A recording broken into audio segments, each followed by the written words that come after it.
నమస్కారం Zee TV news కి స్వాగతం. ముందుగా ముఖ్యాంశాలు. విశాఖ ఏయులో రోజువారీ తనిఖీలో భాగంగా స్ట్రాంగ్ రూమ్ ను పరిశీలించిన జిల్లా కలెక్టర్ మల్లికార్జున. ఈవీఎంల భద్రత పట్ల నిరంతరం అప్రమత్తంగా ఉండాలని అధికారులకు సూచన. ఎన్డీఏ కూటమి గెలుపుపై ధీమా వ్యక్తం చేసిన టీడీపీ పోలిట్ బ్యూరో సభ్యులు బోండా ఉమా. ఎన్డీఏ అనుకూల సర్వేలన్నీ చూశాక కూడా ఐపాక్ టీం వద్ద జగన్ ఓదార్పు యాత్ర చేశాడని ఎద్దేవా. విశాఖలో అట్టహాసంగా జరిగిన ఏపీ హంస రాష్ట్ర నూతన కమిటీ ఎన్నిక కార్యక్రమం. రాష్ట్ర అధ్యక్షునిగా అరవపాన్, జోన్ 1 కోఆర్డినేటర్ గా సూరిబాబు, విశాఖ జిల్లా అధ్యక్షునిగా చిన్నబాబులు ఏకగ్రీవ ఎన్నిక. పెందుర్తి వెంకటాద్రిపై కన్నుల పండుగ ప్రారంభమైన బ్రహ్మాండ నాయకుడి బ్రహ్మోత్సవాలు. ఈ నెల 20 వరకు ఉత్సవాలు నిర్వహించనున్నట్లు వెల్లడించిన ఉత్సవ కమిటీ. మళ్లీ మూతపడిన విజయనగరం జిల్లా Kothavalasa Jindal stainless steel factory యాజమాన్యం లే ఆఫ్ నిర్ణయం వెనక్కి తీసుకోవాలని ఆందోళనకు దిగిన కార్మిక సంఘాలు. ఈ నెల 13న ఎన్నికల పోలింగ్ ముగిసిన నేపథ్యంలో ఏయూ ఇంజనీరింగ్ కళాశాలలో ఏర్పాటు చేసిన ఈవీఎంల స్ట్రాంగ్ రూమ్లను రోజువారీ తనిఖీలో భాగంగా శుక్రవారం కలెక్టర్, జిల్లా ఎన్నికల అధికారి డాక్టర్ ఏ మల్లికార్జున తనిఖీ చేసి లాగ్ బుక్ లో సంతకం చేశారు. ఈ సందర్భంగా ఆయన ఈవీఎంల భద్రతపై సంబంధిత అధికారులకు పలు సూచనలు చేశారు. ఎన్డీఏ కూటమి రాష్ట్రంలో అధికారంలోకి వస్తుందని తెలుగుదేశం పార్టీ పోలిట్ బ్యూరో సభ్యులు బోండా ఉమా స్పష్టం చేశారు. ఈ సందర్భంగా శుక్రవారం జిల్లా తెలుగుదేశం పార్టీ కార్యాలయంలో ఏర్పాటు చేసిన మీడియా సమావేశంలో పాల్గొని ఆయన మాట్లాడారు. ఎన్డీఏ కూటమి గెలుస్తుందని సర్వేలు వచ్చాక జగన్మోహన్ రెడ్డి నిన్న ఐపాక్ టీం దగ్గరికి వెళ్లి ఒక చిన్న ఓదార్పు యాత్ర చేశారని ఎద్దేవా చేశారు. ఎన్నికల్లో ఓటమి పాలైతే వైసీపీని మూసివేస్తానని జగన్ చెప్పగలడా అని అన్నారు. నిజంగా అదే జరిగితే అలా ప్రకటించవలసిన బాధ్యత ఉందని తెలిపారు. ఐపాక్ ఆఫీస్ లో కోతలు కోసారని, వెనుక కూర్చున్న బొత్స ముఖం చూస్తూ ఉంటే అర్థమవుతుందని తెలిపారు. ఓటమి ఖాయమని ఐపాక్ స్పష్టంగా చెప్పిందని తెలిపారు. జగన్ పాలనలో ఫలానా వర్గం బాగుందని చెప్పుకోగలిగారా అని ప్రశ్నించారు. అన్ని వర్గాలను నాశనం చేసిన జగన్ ప్రభుత్వాన్ని దించడానికే అర్ధరాత్రి 2 వరకు ప్రజలు ఓటు వేశారని గుర్తు చేశారు. 15 క్రెడిబిలిటీ ఉన్న సర్వే సంస్థలు చెబుతూ ఉంటే ఇంకా మేము అధికారంలోకి వస్తామని అనటం మూర్ఖత్వమేనని పేర్కొన్నారు. అనేక సీనియర్ జర్నలిస్టులు చెప్పారు, మీడియా చెప్పింది, అలాగే వాళ్ళ ఐపాక్ టీము అదే నిజమైందనేది అందరూ దీంట్లో ఉంటే ఈనాళ్ళ ఓదార్పు యాత్రకు వెళ్ళి వాళ్ళని ఓదార్చి బయటకు వచ్చి ఏడవలేక నవ్వుతూ జగన్మోహన్ రెడ్డి మొత్తం సీట్లు మాయే, మొత్తం గెలుస్తున్నాం, చరిత్ర సృష్టిస్తున్నాం, జూన్ 4వ తారీఖు దేశం మొత్తం ఏపీ వైపు చూస్తుంది అన్నాడు. నీకు నమ్మకం ఉంటే జూన్ 4వ తారీఖు నాడు తెలుగుదేశం పార్టీ కూటమి విజయం సాధించిన తర్వాత నీ భాషలో చెప్పాలంటే తెలుగుదేశం విజయం సాధిస్తే నా వైసీపీని మూసేస్తానని చెప్పి ఎందుకు మాట్లాడను? మరి గెలుస్తున్నానని చెప్పావు, ఏకపక్ష విజయం అని చెప్పావు, సీట్లన్నీ 175 సీట్లు నీకే అని చెప్పావు. మరి అన్ని సీట్లు నీకే అయినప్పుడు రాని పక్షంలో వైసీపీ పార్టీని మూసేస్తానని కూడా ప్రకటించాల్సిన బాధ్యత నీ మీద ఉంది జగన్ రెడ్డి. అది కూడా ప్రకటించు. వస్తే నువ్వే ప్రజలు మ్యాండేట్ ఇస్తే, ఎవరికి మ్యాండేట్ ఇస్తే వాళ్ళు రూల్ చేస్తారు, అది వేరే విషయం.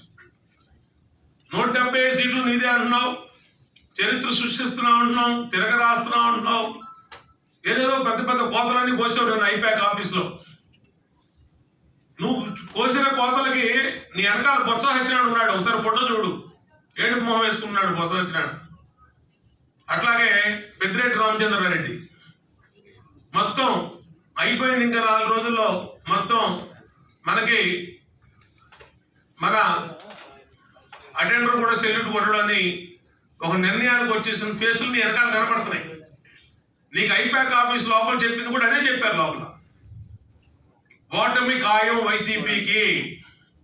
వైసీపీ చేసిన అరాచక పాలన, 5 సంవత్సరాల పరిపాలన, ప్రజలు విసుగెత్తిపోయారు అన్ని రకాలుగా.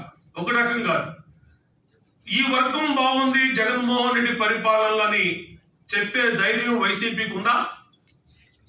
మా పరిపాలనలో ఈ మహిళలు బాగున్నారు, చిరు వ్యాపారులు బాగున్నారు, కార్మికులు బాగున్నారు, వ్యవసాయ రైతులు బాగున్నారు, వ్యాపారస్తులు బాగున్నారు, బిల్డర్స్ బాగున్నారు, ఒక్క వైసీపీ పార్టీ ఎమ్మెల్యేలు, మంత్రులు, ఎంపీలు జగన్మోహన్ రెడ్డి తప్పితే ఈ రాష్ట్రంలో బాగుంది ఎవరో.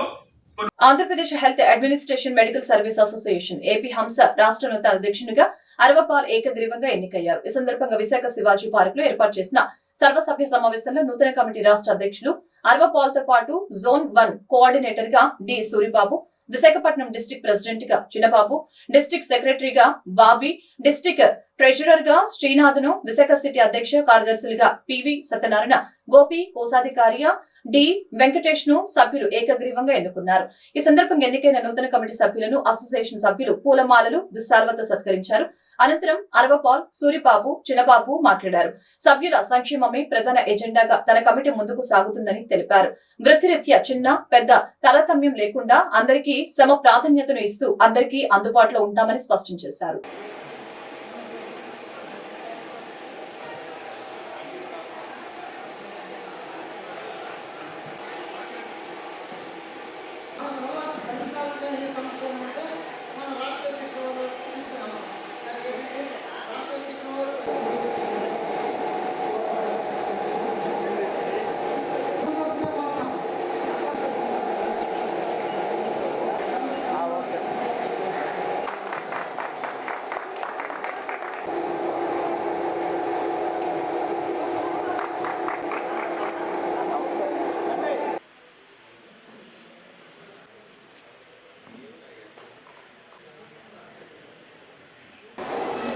నా పేరు అరవపాల్ అంటారు. నేను ఈ ఏపీ హంస హెల్త్ అడ్మినిస్ట్రేషన్ మెడికల్ సర్వీస్ అసోసియేషన్కి రాష్ట్ర అధ్యక్షుడిగా ఉన్నాను. ఈరోజు విశాఖపట్నం సంబంధించినటువంటి జిల్లా కమిటీ దాని టర్మ్ ఫిబ్రవరిలోనే అయిపోయింది కాబట్టి ఈరోజు నూతన కమిటీ ఎన్నుకోవడానికి ఒక ప్రత్యేక కార్యక్రమాన్ని ఈరోజు ఇక్కడ ఏర్పాటు చేయడం జరిగింది. అందులో భాగంగా ఎలక్షన్ ఆఫీసర్గా హంస మా యొక్క కర్నూలు జిల్లా అధ్యక్షుడు పి రఘుబాబు గారు నియమించడం జరిగింది. ఈ నెల 2వ తారీఖున నోటిఫికేషన్ ఇచ్చి దాని ద్వారా ఈ ప్రక్రియకి మేము శ్రీకారం చుట్టడం జరిగింది. అయితే అందులో భాగంగా ఇప్పుడు ఉన్నటువంటి ఈ యొక్క ఎలక్షన్ ప్రొసీజర్ అంతా ప్రజాస్వామ్యబద్ధంగా నామినేషన్ ప్రక్రియ ద్వారా ఓపెన్గా మా యొక్క కాన్స్టిట్యూషనల్ బైలాస్కి అనుకూలంగా ఈరోజు ఈ ప్రక్రియ ముగించడం జరిగింది. దీంట్లో ప్రెసిడెంట్, సెక్రటరీ, అట్లాగే జాయింట్ సెక్రటరీకి సంబంధించి, వైస్ ప్రెసిడెంట్కి సంబంధించి రెండు నామినేషన్లు పట్టడం జరిగింది. వాటిల్లో కొన్ని నామినేషన్స్ ఇన్వాలిడ్ అవ్వటం వల్ల వాళ్ళు మరో జిల్లా వాళ్ళు వచ్చి ఇక్కడ నామినేషన్ వేయటం వల్ల అవి చెల్లకుండా పోయాయి. కాబట్టి ఆ ప్రక్రియలో భాగంగా 2 నామినేషన్లు ఏదైతే జిల్లా ప్రెసిడెంట్కి వేశారో వాటిల్లో ఒక జిల్లా ఒకటి ఇన్వాల్వ్ అవ్వడం వల్ల నెక్స్ట్ ఉన్నటువంటి చిన్నబాబు అనే వ్యక్తి వ్యాలిడ్గా మేము పరిగణించడం జరిగి కనీసం 5,000 సభ్యత్వాన్ని చేపట్టే విధంగా వీళ్ళందరికీ టాస్క్ పెట్టి వాళ్ళకి ఈరోజు మేము దిశ నిర్దేశాలు చేశాము. ఈ సందర్భంగా చేస్తున్నటువంటి ప్రతి ఒక్క కష్టానికి ఖచ్చితంగా గుర్తింపు రాష్ట్ర కమిటీ ఖచ్చితంగా వాళ్ళకి ఏర్పాటు చేసే విధంగా. నా పేరు డి సూరిబాబు అండి, retired administrative officer, coordinator zone 1 అంటే 3 జిల్లాలకి రాష్ట్ర అధ్యక్షుల వారిచే నేను నియమించబడ్డాను. వారి సూచనల మేరకు ఏపీ హంసని ఈ 3 జిల్లాల్లో ప్రగతి పదములో నడిపించడం కోసం అహర్నిశలు మేము కృషి చేస్తాం కానీ రాష్ట్ర కమిటీ వాళ్ళకి మేము ఈ సందర్భంగా వాగ్దానం చేస్తున్నాం. అంతేకాకుండా ఈరోజు ఏర్పాటు చేసిన ఈ జిల్లా కమిటీ అనేది విశాఖపట్నం జిల్లా కమిటీ ఏర్పాటు చేయడం జరిగింది. అలాగే సిటీ బాడీని కూడా ఏర్పాటు చేయడం జరిగింది. వీళ్ళందరికీ దశ సూచనలు ఇవ్వడం అంతా రాష్ట్ర అధ్యక్షులు చేయడము. ఎటువంటి కష్ట సుఖాలు ఉన్నా మేము వాళ్ళ వెనకన ఉండి వాటి పరిష్కారం కోసం మేము సాయి శక్తుల కృషి చేస్తామని ఈ సందర్భంగా చెప్తూ ధన్యవాదాలు తెలుపుతున్నాను. నా పేరు డి చిన్నబాబు. ఈరోజు కార్యక్రమం ఏంటంటే రాష్ట్ర అధ్యక్షుల వారు శ్రీ అరవపాల్ గారి ఆదేశాల మేరకు మేము జిల్లా కార్యవర్గ సమావేశం ఏర్పాటు చేయడం జరిగింది. ఈ కార్యవర్గ సందర్భంగా రాష్ట్ర అధ్యక్షుల వారి చేతుల మీదుగా కార్యవర్గాన్ని ఎలక్షన్ పూర్వకంగా నిర్ణయించడం జరిగింది. నామినేషన్ వేయడం జరిగింది. నామినేషన్ స్క్రూటినీ చేయడానికి ఎలక్షన్ ఆఫీసర్ గారు రఘుబాబు గారు ఆయన సుదీర్ఘంగా పరిశీలించి నామినేషన్లన్నీ కూడా స్వీకరించి అందులో కొన్ని తిరస్కరించబడ్డాయి, కొన్ని ఎన్నిక చేయబడినవి. ఆ ఎన్నిక చేయబడిన దాంట్లో రాష్ట్ర అధ్యక్షుల వారి చేతుల మీదుగా జిల్లా అధ్యక్షుడిగా నేను నియమించడం జరిగింది. కనుక ఏంటంటే వారు నాకు అప్పగించిన గురుతర బాధ్యతలను నేను సక్రమంగా నిర్వర్తిస్తాను. అదేవిధంగా మా టీంని అదేవిధంగా ఏంటి విశాఖపట్నం జిల్లాలో ఎటువంటి సమస్యలు వచ్చినా కానీ ఆ సమస్యలను మేము పరిష్కరించుకుంటూ మా వల్ల కానివి రాష్ట్ర అధ్యక్షుల వారికి తెలియజేసుకుంటూ ఇచ్చిన అవకాశానికి మరోసారి ధన్యవాదాలు తెలియజేస్తాను. పెందుర్తి వెంకటాద్రిపై కొలువే ఉన్న వెంకటాద్రి బ్రహ్మాండ నాయకుడిని బ్రహ్మోత్సవాలు అంగరంగ వైభవంగా ప్రారంభమయ్యాయి. ఈ ఉత్సవాలు ఈ నెల 16 నుంచి 20వ తేదీ వరకు నిర్వహించనున్నట్లు ఉత్సవ కమిటీ తెలియజేసింది. సందర్భంగా ఆలయ ప్రధాన అర్చకులు రామానుజాచార్యులు మీడియాతో మాట్లాడారు. వైశాఖ మాసంలో జరిగే ఈ ఉత్సవాలకు ఒక చరిత్ర ఉందని తెలిపారు. శ్రీనివాసుడు ఈ భూమి మీదకి అడుగిడిన రోజు పద్మావతి అమ్మవారిని వివాహమాడిన రోజు వైశాఖ శుద్ధ దశమి. అదే రోజున వెంకటాద్రిపై శ్రీవారి ఆలయంలో స్వామి ప్రతిష్ఠ జరిగిందని తెలిపారు. ప్రతిష్ఠ జరిగినప్పటి నుంచి స్వామి బ్రహ్మోత్సవాలలో శ్రీవారు అమ్మవార్లకు కళ్యాణం ఇతర వేడుకల్ని నిర్వహించనున్నట్లు తెలిపారు. భక్తులు ఈ వేడుకల్లో పాల్గొని తరించాలని పిలుపునిచ్చారు.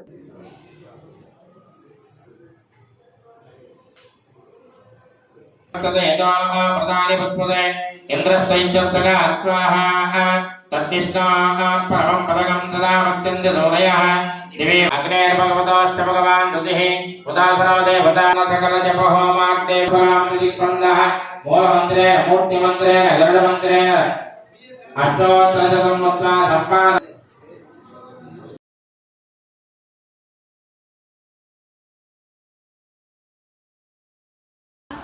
పెందుర్తి వెంకటాద్రి ఈ రోజు నుంచి మన ఆలయంపై శ్రీవారి బ్రహ్మోత్సవం కార్యక్రమాన్ని నిర్వహించుకోవడం జరుగుతుందన్నమాట.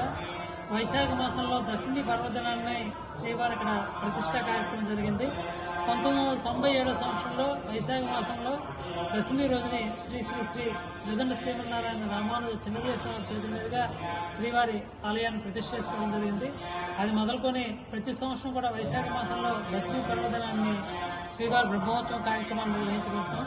అయితే దశమి పర్వదినాన్ని ముందు రోజు 2 రోజులు ముందుగానే అష్టమి తిథి రోజు ప్రారంభం చేసుకొని విశ్వక్షణ పూజ అంకురార్పణ కార్యక్రమం చేసుకొని యాగశాల అర్చన కార్యక్రమం నిర్వహించుకొని మొన్నాడు లక్ష తులసి మళ్ళీ అర్చన కార్యక్రమం విశేష అర్చన కార్యక్రమం చేసుకొని దశమి పర్వదినాన్ని శ్రీవారి కళ్యాణోత్సవం సుమారుగా 108 మంది దంపతుల చేత శ్రీవారి కళ్యాణోత్సవం కార్యక్రమం నిర్వహించుకొని 19వ తారీఖు నాడు శ్రీవారి అమ్మవారి ఆలయం దాకా తిరువీధి ఉత్సవాన్ని నిర్వహించుకున్న తర్వాత 25వ తారీఖు నాడు ఉదయాన్నే చక్రస్నానం, మహాపూర్ణావతి, శ్రీవారి వసంతోత్సవం, సాయంత్రం సమయంలో ద్వాదశారాధన కార్యక్రమాన్ని నిర్వహించుకోవడం జరుగుతుందన్నమాట. ప్రతి సంవత్సరం కూడా కొన్ని వేల మంది భక్తులు వచ్చి కార్యక్రమంలో పాల్గొంటూ ఉంటారు. రోజు కూడా దేవస్థానం వచ్చిన చక్కటి ప్రసాదాలు ఏర్పాటు చేసి అన్ని ఏర్పాట్లు దేవస్థానంలో చూసుకుంటారు. అలాగే ఉచిత వాహన సదుపాయం కూడా ఈ 5 రోజులు సాయంత్రం పూట ఉంటుంది. భక్తులందరూ కూడా వచ్చి స్వామివారి కార్యక్రమంలో పాల్గొని పారిశ్రామిక రంగానికి కొన్నాళ్లుగా ఏర్పడ్డ గడ్డు పరిస్థితుల్లో ఏ విధమైన మార్పు కనిపించడం లేదు. ఇందుకు ఉదాహరణగా విజయనగరం జిల్లా కొత్తవలస మండలంలోని అప్పన్నపాలెం వద్ద గల జిందాల్ స్టెయిన్లెస్ స్టీల్ కర్మాగారం మరోమారు మూతపడటమే. దశాబ్దాల కాలంగా ఇక్కడ నెలకొల్పిన పరిశ్రమలతో వందలాది మంది ఉపాధిని పొందుతూ ఉన్నారు. విజయవంతంగా కొనసాగిన ఈ పరిశ్రమకు 2020-21 మధ్య కాలంలో తీవ్ర ఇబ్బందులతో సంక్షోభం నెలకొంది. దీంతో అప్పట్లో దాదాపు 11 నెలల పాటు కంపెనీ మూతపడింది. మళ్లీ ప్రస్తుతం పరిశ్రమ ఉత్పత్తికి గాను ముడి సరుకులు లభ్యం కాకపోవడం, రవాణా వంటి ఇబ్బందులు కారణమంటూ శుక్రవారం ఉదయం యాజమాన్యం పరిశ్రమ ఆవరణలో నోటీసులు అంటించారు. దీంతో ఒక్కసారిగా రెగ్యులర్, కాంట్రాక్ట్ కార్మికులు సుమారు 325 మంది రోడ్డును పడ్డారు. ఈ విషయమై పరిశ్రమ యాజమాన్య ప్రతినిధి గోపాలకృష్ణ వద్ద ప్రస్తావించగా ముడి సరుకుల ఇబ్బందులతో గత కొద్ది రోజులుగా ఇబ్బందులు పడుతున్నామని, గడిచిన 10 రోజుల పాటు ప్లాంట్ లో ఏ పని లేకపోయినా కార్మికులకు యాజమాన్యం అవకాశం కల్పించిందని, తప్పని పరిస్థితిలో యాజమాన్యం ఈ నిర్ణయం తీసుకుందని ఆయన స్పష్టం చేశారు. ఇదిలా ఉండగా వివిధ కార్మిక సంఘాల ప్రతినిధులు పరిశ్రమ ఎదుట ఆందోళన వ్యక్తం చేశారు. యాజమాన్యం లే ఆఫ్ నిర్ణయాన్ని వెనక్కి తీసుకోవాలని డిమాండ్ చేశారు. దీనికి స్పందించి జనరల్ డ్యూటీలో ఉన్నటువంటి కార్మికులందరూ కూడా డ్యూటీకి వద్దామని అనుకుంటే ఫ్యాక్టరీ బంద్ అయిందని తెలిసింది. మా కార్మిక వర్గాలు చెప్పిన ఇన్ఫర్మేషన్ ప్రకారంగా కార్మిక నాయకులందరమే కూడా హాజరవడం జరిగింది. హాజరైన తర్వాత కార్మికుల తాలూకా మనోభావాలు తెలుసుకున్న తర్వాత యాజమాన్యంతో మరొకసారి సిట్టింగ్ చేయాలనే ఉద్దేశంతో ఇక్కడ ఉన్నటువంటి కార్మిక లీడర్లు అందరమే కూడా మేనేజ్మెంట్తో మాట్లాడడం జరిగింది. మేనేజ్మెంట్తో మాట్లాడినటువంటి విషయాలు, మేము ఫ్యాక్టరీ ఎందుకు ఆపేశారని అంటే రా మెటీరియల్ గత 2 నెలల నుంచి మాకు లేదు, ఫ్యాక్టరీ చాలా నష్టంలో ఉంది కాబట్టి మూయవలసినటువంటి పరిస్థితి ఎదురైందని చెప్పడం జరిగింది. అయితే మరి మేము కార్మిక వర్గాల నుంచి మేము వాళ్ళకి అడిగాము. అయితే మూసేసిన దానికి మా కార్మికులకి ఎంతకాలం మీరు మోస్తారు, ఆ మూసిన కాలానికి మా కార్మికులకి ఏ విధమైనటువంటి న్యాయం చేస్తారు, అది వాళ్ళ జీవనోపాధి సాగాలంటే మీరు ఏం చేయదలుచుకున్నారని మేము అడిగాం. అడిగితే వాళ్ళు ఏమన్నారంటే, ఒరిస్సాలో ఉన్నటువంటి ఒక ఇండస్ట్రీ మాకు ఉంది, సో ఎంప్లాయీస్ కానీ కాంట్రాక్ట్ లేబర్ని కానీ వీళ్ళందరినీ కూడా మేము అక్కడికి పంపిస్తాము, కనీసం ఒక 3 నెలల వరకు అయినా సరే మళ్ళీ మేము ఇక్కడ కంప్లీట్గా పర్మనెంట్గా క్లోజ్ చేసేటటువంటి ఆలోచన అయితే లేదు. ఖచ్చితంగా మళ్ళీ ఇది తెరుస్తాం. రా మెటీరియల్ వచ్చే వరకు కూడా వీళ్ళకి ఎక్కడో దగ్గర ఉపాధి కల్పించాలి కాబట్టి ఆ చర్యలు తీసుకొని మేము అక్కడ పంపిస్తాం. సమాజం పట్ల అవగాహన ఉన్న వ్యక్తులు పిల్లలకి విద్యను అందిస్తే విద్యార్థుల బంగారు భవిష్యత్తుకు దోహదపడుతుందని Hasrat Mukhtiyar charitable trust chairman doctor Ahmed, ప్రముఖ న్యాయవాది Anand Reddy, GTPL, Zee TV Andhra Pradesh news head MV Chakradhar తెలిపారు. మధురవాడ వెస్ట్ వింగ్స్ దగ్గర ప్రియా గార్డెన్స్ లో ప్రజ్ఞ అధినేత పిల్ల విజయ్ కుమార్ ఆధ్వర్యంలో ఏర్పాటు చేసిన ప్రజ్ఞ చిల్డ్రన్స్ ఏసీ స్కూల్ నూతన బ్రాంచ్ ను వారు ప్రారంభించారు. ఈ సందర్భంగా వారు మాట్లాడారు. ప్రజ్ఞా స్కూల్స్ ఉత్తమ బోధన అందించడంలో ముందుంటుందని తెలిపారు. విజయ్ కుమార్ తో పాటు ప్రిన్సిపల్ ప్రవళిక, పృథ్వీలు, అధ్యాపక బృందం పిల్లల పట్ల అత్యంత బాధ్యతతో విద్యా బోధన అందించడం ద్వారా వారికి ఉత్తమ విద్యతో పాటు మంచి నడవడికను అలవరుస్తుందని అభినందించారు. విజయ్ కుమార్ మాట్లాడుతూ ఇంటి వాతావరణంలో పిల్లలు క్రీడలతో పాటు విద్య నేర్చుకునే విధంగా ప్రజ్ఞ చిల్డ్రన్ స్కూల్ రూపొందించడం జరిగిందని తెలిపారు. విద్యార్థులకు ఉన్నత విలువలతో కూడిన ఉత్తమ విద్య అందించడమే తమ లక్ష్యమని అన్నారు.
ఏదైతే స్కూలు నడవబడుతుందో ప్రజ్ఞా స్కూల్ కాదు, ప్రజ్ఞా సంస్థలు అని చెప్పి అనాలి. ఎందువల్లంటే మొదటగా ఒక చిన్నపిల్లల యొక్క స్కూల్ ఓపెన్ చేశారు, తర్వాత ఇది కూడా ఓపెన్ చేశారు. నిజంగా ఈరోజు ఆయన తీసుకున్న ప్రతి నిర్ణయం కూడా చాలా మంచి నిర్ణయం తీసుకుంటారు. ఎందువల్లంటే ఒక సరస్వతి అనే నిలయాన్ని నడపాలి అని అంటే చిన్న విషయం కాదు. ఎంతో చాలా తెలివిగా, చాలా హుందాగా పిల్లల్ని ఒక క్రమ పద్ధతిలో నడపడానికి కావలసినటువంటి ఏం చేయాలి అనే ఆలోచనతో నడిపించే ఈ సంస్థ ప్రజ్ఞా విద్యా సంస్థ. సంస్థలు అని చెప్పి అంటాం ఇక్కడి నుంచి, ఎందుకంటే 2 అయిపోయింది. ఇంకా మళ్ళీ వచ్చే రోజుల్లో ఇంకోటి కూడా ప్రారంభించాలని చెప్పేసి కోరుకుంటూ, విజయ్ కుమార్ తరఫున అలాగే దీన్ని ప్రమోట్ చేస్తున్నటువంటి యంగ్ గైస్ మన పృథ్వీ, ప్రవళికలుకి కూడా మా తరఫున శుభాకాంక్షలు అందజేస్తున్నాం. అలాగే సొసైటీ మీద అవగాహన ఉన్నటువంటి విజయ్ కుమార్ గారు స్కూల్స్ని నిర్వహించడం చాలా ఆనందించాల్సిన విషయం. ఆయన ఈ ప్లే స్కూల్తో పాటు ఇంకా మరిన్ని సంస్థల్ని నిర్వహించాలని చెప్పి మనసారా కోరుకుంటున్నాను.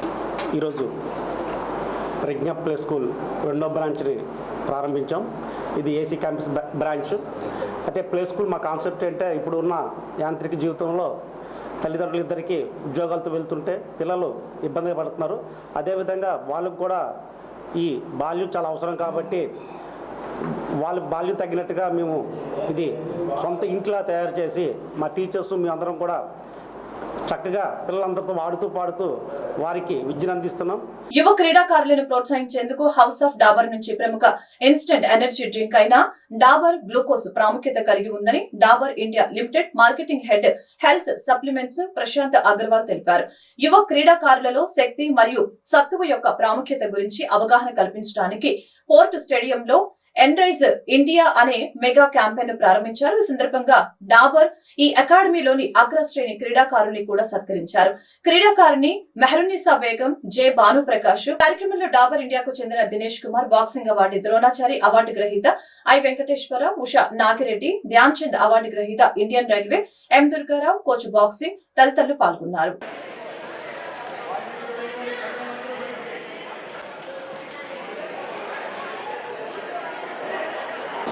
Hello, my name is Dinesh Kumar. I am Manager Corporate Communication with Dabur India Limited. Today we are in Vizag, in Sai STC Vizag Sports Academy, Boxing Academy. And here we have launched a campaign called Dabur Glucose Energize India, under which we are giving a session to the kids, informing them about why strength and stamina is important to them. This campaign we are doing it in 14 cities, and around we are covering 5,000 kids and informing them the importance of strength and stamina. నా పేరు వెంకటేశ్వరరావు. నేను బాక్సింగ్లో ద్రోణాచార్య అవార్డుని. డాబర్ ఇండియాలో అందరూ స్పోర్ట్స్కి ఎక్కువ involvement అవ్వకుండా దూరం అవడం, ఇంట్లో కూర్చోవడం, యాక్టివిటీస్ తగ్గిపోవడం గురించి వాళ్ళని మళ్ళీ రీప్రమోట్ చేయడం కోసం అని చెప్పి, రీయాక్టివేట్ చేయడం కోసం అని చెప్పి చిన్న ప్రోగ్రాం పెట్టడం జరిగింది. పిల్లలందరినీ పిలిచి వాళ్ళ మోటివేషన్ కోసం వాళ్ళకి సప్లిమెంట్స్ గ్లూకోజ్ లాంటివి ఇస్తూ వాళ్ళని ఏంటంటే రీఎంకరేజ్ చేశారు. దీనివల్ల ఏంటంటే పిల్లలు మళ్ళీ ఇన్వాల్వ్ అవుతారని చెప్పి కొంతవరకు చిన్న మోటివేషన్, ఇది పెద్ద ఇష్యూ కాదు కాబట్టి చిన్న మోటివేషన్ వీళ్ళందరికీ కూడాను. ఇది వాళ్ళ సద్వినియోగపరచుకొని వాళ్ళ పర్సనల్గా వాళ్ళ ఎనర్జీస్ పెంచుకొని స్పోర్ట్స్ని ప్రమోట్ చేసుకుంటారని చెప్పి ఆశిస్తున్నాను. నా పేరు M Durgarao, Sai boxing coach sir. నేను మనకి డాబర్ వాళ్ళు వచ్చేసి మాకు స్పాన్సర్ చేశారండి.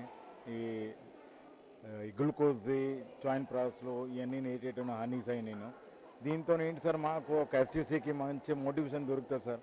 బయట పిల్లలు వచ్చేసి కూడా మంచిగా కొద్దిగా స్ట్రెంత్గా చేస్తాం. ఇలాగ స్పాన్సర్ అని దొరుకుతూ ఉంటే మాకు కూడా కొంచెం మంచిగా చేయడానికి ఇంకా బాగా ఇష్టపడతాం. సార్వత్రిక ఎన్నికల్లో పార్టీ కోసం ఎండనక వాననక రాత్రి బౌలు కష్టపడి పనిచేసిన కార్యకర్తల కష్టాన్ని ఎప్పటికీ మరవలేనని విశాఖ ఉత్తర నియోజకవర్గం వైసీపీ ఎమ్మెల్యే అభ్యర్థి కేకే రాజు తెలిపారు. ఈ సందర్భంగా బిర్లా జంక్షన్ లో గల ఓ కన్వెన్షన్ హాల్లో విశాఖ ఉత్తర నియోజకవర్గం వైఎస్ఆర్ కాంగ్రెస్ పార్టీ శ్రేణుల ఆత్మీయ సమావేశం నిర్వహించారు. ఈ కార్యక్రమంలో ముఖ్య అతిథిగా రాజ్యసభ సభ్యులు గొల్ల బాపురావు, ఇతర ప్రజా ప్రతినిధులు పాల్గొన్నారు. ఈ సందర్భంగా గొల్ల బాపురావు మాట్లాడారు.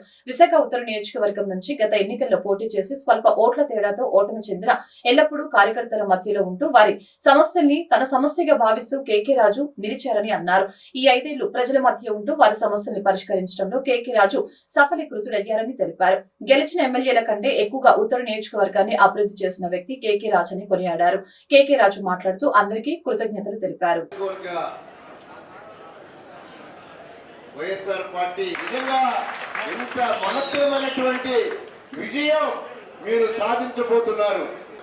నాకు ఒక్క అవకాశం ఇవ్వండి ఉందని చెప్పేసి ఆయన చెప్పినటువంటి మాట ఈ రోజుకి నాకు కూడా అది గుర్తుకు వస్తా ఉన్నది.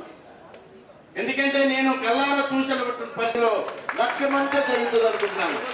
ప్రతి ఒక్కరూ ఎవరైతే పాటుపడ్డారో సంఘం వాళ్ళే ఎవరైనా ఎక్కడ కొట్టాలో అక్కడ ప్రజల దయ వల్ల, నాయకుల దయ వల్ల ఉన్నాం. కాబట్టి ఒక మంచి మనిషిని కానీ ఒక ప్రజా నాయకుడిని కానీ అడ్డుకోని మాట్లాడతారు. కానీ లాస్ట్ ఒక విషయం, మీరు ఏదైతే వైఎస్ఆర్ కాంగ్రెస్ పార్టీ నాయకులు ఉన్నారో చెమటొచ్చి మీరు కష్టపడినటువంటి తీరిగ్గానిగా తీర్చుకుంటారని చెప్పేసి ఈ సందర్భంగా ప్రతి ఒక్కరికి కూడా మరి తెలియజేస్తూ నాకు ఈ అవకాశం ఇచ్చినటువంటి భద్రతాభావం కలగకుండా, ఎవరికి ఆత్మన్యూన్యతాభావం కలగకుండా మనందరిది మన పార్టీ వైఎస్ఆర్ కాంగ్రెస్ పార్టీ గెలిచిన తర్వాత అందరూ కూడా ఒక మంచి పాజిటివ్ దృక్పథంతో ప్రతి ఒక్కరూ ఆనందపడే విధంగా, ప్రతి ఒక్కరూ కూడా రేపు గవర్నెన్స్ లో సంతృప్తి పడే విధంగా నేను నడుచుకుంటానని మళ్ళీ చెప్తున్నాను.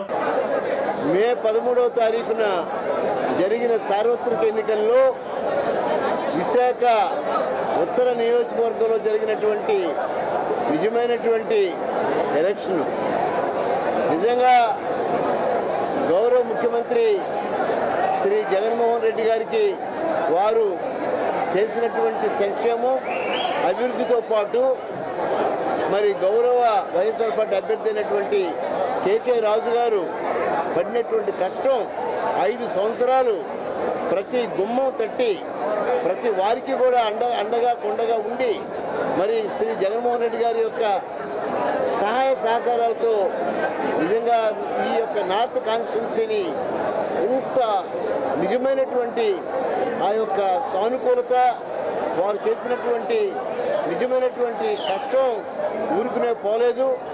నేను ప్రత్యక్షంగా చూశాను. నిజంగా మన నార్త్ కాన్స్టిట్యున్సీలో 30,000 తగ్గకోకుండా మెజారిటీ వస్తుందని నేను విశ్వసిస్తున్నాను.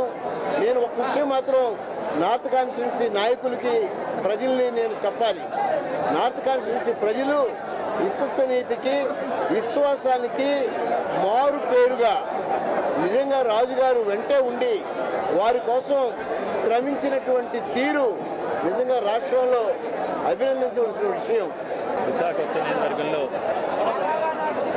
మొన్న మే 13వ తారీఖున జరిగిన ఎన్నికల్లో వైఎస్ఆర్ కాంగ్రెస్ పార్టీకి సంబంధించిన కుటుంబ సభ్యులందరూ కూడా చాలా కష్టపడి వాళ్ళే అభ్యర్థులుగా భావించి జగన్మోహన్ రెడ్డి గారిని రెండోసారి ముఖ్యమంత్రిని చేయాలనే ఒక దృఢ సంకల్పంతో ఎండనక వాననక ఎన్నికల షెడ్యూల్ దూరమైనా సరే చాలా కష్టపడి చాలా కసితో ఏ విధంగా అయినా సరే జగన్మోహన్ రెడ్డి గారిని మళ్ళీ రెండోసారి ముఖ్యమంత్రి చేసుకోవాలి, తద్వారా ఉత్తరాంధ్ర ప్రాంతాన్ని అన్ని రంగాలను కూడా అభివృద్ధి చేసుకోవాలి, విశాఖపట్నాన్ని పరిపాలనా రాజధాని చేసుకోవాలి, విశాఖపట్నంలో రెండోసారి జగన్మోహన్ రెడ్డి గారికి ముఖ్యమంత్రిగా ప్రమాణ స్వీకారానికి ఘన స్వాగతం పలకాలనే ఉద్దేశంతో విశాఖ ఉత్తర నియోజకవర్గంలోని వైఎస్ఆర్ కాంగ్రెస్ పార్టీకి సంబంధించిన అన్ని స్థాయిల్లో ఉన్న నాయకులు, సీనియర్ నాయకుల దగ్గర నుంచి బూత్ స్థాయి సభ్యుల వరకు కూడా చాలా కష్టపడి ఓన్ చేసుకుని ఈరోజు ప్రచారంలో కానీ ఎన్నికల ప్రక్రియలో కానీ కష్టపడటం జరిగింది.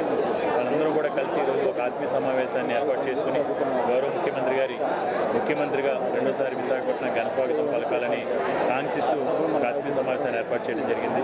ఈ ఆత్మీయ సమావేశంలో పాల్గొన్న ప్రతి ఒక్కరికి కూడా ధన్యవాదాలు తెలియజేసుకుంటూ తప్పకుండా కార్యకర్తల కృషి, కార్యకర్తల కష్టం, కార్యకర్తలు పడిన వాళ్ళు చేసిన ప్రచారం, వాళ్ళు చేసిన తీరుతో ఈరోజు భారీ మెజార్టీతో విశాఖ ఉత్తర నియోజకవర్గంలో వైఎస్ఆర్ కాంగ్రెస్ పార్టీ జెండా ఎగరబోతూ ఉంది. తప్పకుండా కూటమి అభ్యర్థిపై భారీ మెజార్టీతో 1,00,000 పైచీలకు ఓట్లతో సాధించి ఈరోజు విజయం సాధించబోతున్నాం. తప్పకుండా ఈ విజయం సాధించిన తర్వాత జగన్మోహన్ రెడ్డి గారి ముఖ్యమంత్రి అయిన తర్వాత ఏదైతే ప్రజలకు హామీలు ఇచ్చామో, ఏదైతే ప్రజలు మాపై నమ్మకంతో విశాఖ ఉత్తర నియోజకవర్గంలో వైఎస్ఆర్ కాంగ్రెస్ పార్టీని ఆదరించి ఆశీర్వదించారో వారందరూ కూడా సంతృప్తి పడే విధంగా అన్ని రకాలుగా కూడా సంక్షేమ విషయంలో కానీ అభివృద్ధి విషయంలో కానీ విశాఖ ఉత్తర నియోజకవర్గాన్ని ముందుకు తీసుకెళ్తామని, అదేవిధంగా ఈరోజు పార్టీ కోసం కష్టపడే ప్రతి ఒక్కరికి, మిత్రులకి, శ్రేయాభిలాషులకి, వైఎస్ఆర్ కాంగ్రెస్ పార్టీ కుటుంబ సభ్యులకి అందరికీ కూడా పేరు పేరున ధన్యవాదాలు. వార్తలు ముగించే ముందు ముఖ్యాంశాలు మరొకసారి. విశాఖ ఏయులో రోజువారీ తనిఖీలో భాగంగా స్ట్రాంగ్ రూమ్ ను పరిశీలించిన జిల్లా కలెక్టర్ మల్లికార్జున. ఈవీఎంల భద్రత పట్ల నిరంతరం అప్రమత్తంగా ఉండాలని అధికారులకు సూచన. ఎన్డీఏ కూటమి గెలుపుపై ధీమా వ్యక్తం చేసిన టీడీపీ పోలిట్ బ్యూరో సభ్యులు బోండా ఉమా. ఎన్డీఏ అనుకూల సర్వేలన్నీ చూశాక కూడా ఐపాక్ టీం వద్ద జగన్ ఓదార్పు యాత్ర చేశాడని ఎద్దేవా. విశాఖలో అట్టహాసంగా జరిగిన ఏపీ హంస రాష్ట్ర నూతన కమిటీ ఎన్నిక కార్యక్రమం. రాష్ట్ర అధ్యక్షునిగా అరవపాన్, జోన్ 1 కోఆర్డినేటర్ గా సూరిబాబు, విశాఖ జిల్లా అధ్యక్షునిగా చిన్నబాబులు ఏకగ్రీవ ఎన్నిక. పెందుర్తి వెంకటాద్రిపై కన్నుల పండుగ ప్రారంభమైన బ్రహ్మాండ నాయకుడి బ్రహ్మోత్సవాలు. ఈ నెల 20 వరకు ఉత్సవాలు నిర్వహించనున్నట్లు వెల్లడించిన ఉత్సవ కమిటీ. మళ్లీ మూతపడిన విజయనగరం జిల్లా Kothavalasa Jindal stainless steel factory యాజమాన్యం లే ఆఫ్ నిర్ణయం వెనక్కి తీసుకోవాలని ఆందోళనకు దిగిన కార్మిక సంఘాలు. ఈ వార్తలు ఇంతటితో సమాప్తం. మరొక బులెటిన్లో మళ్ళీ కలుద్దాం. నమస్కారం.